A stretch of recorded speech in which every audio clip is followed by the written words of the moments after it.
So we're going to use synthetic division, and we're going to divide this big thing by this little thing.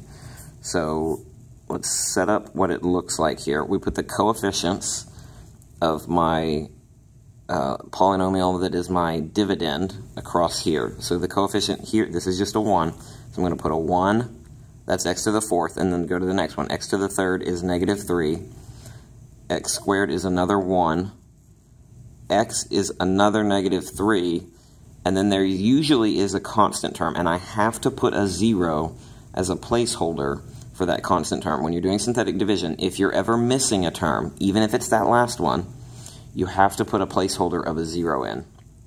That's just one of the requirements of the algorithm. Remember that whatever I get over here is going to be my remainder, and right in the box right here, I put the solution that this factor gives me. So if x minus 5 is the factor, positive 5 is the solution. So I drop the 1 down. I'm going to multiply the 5 and the 1, and that goes right here. And that gives me 5. And then I add. This is different from long division. We add in synthetic division. We subtract in long division. So I get a positive 2. And then I'm going to multiply the 5 times 2, and I put that right here, 10.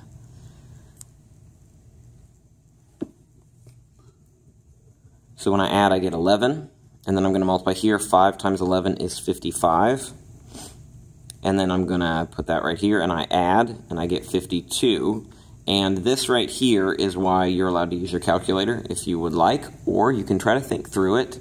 5 times 5 is 25, so 5 times 50 would be 250, and then 5 times 2 is 10, so we're doing 250 plus 10, so this actually gives you 260 right here. So we've got all of our numbers here, so now we need to write what our quotient is, including our remainder that's right here. We're going to write a remainder as a fraction. So if this was x to the 4th and we divided by an x, that means that what we have left here is going to be x to the 3rd.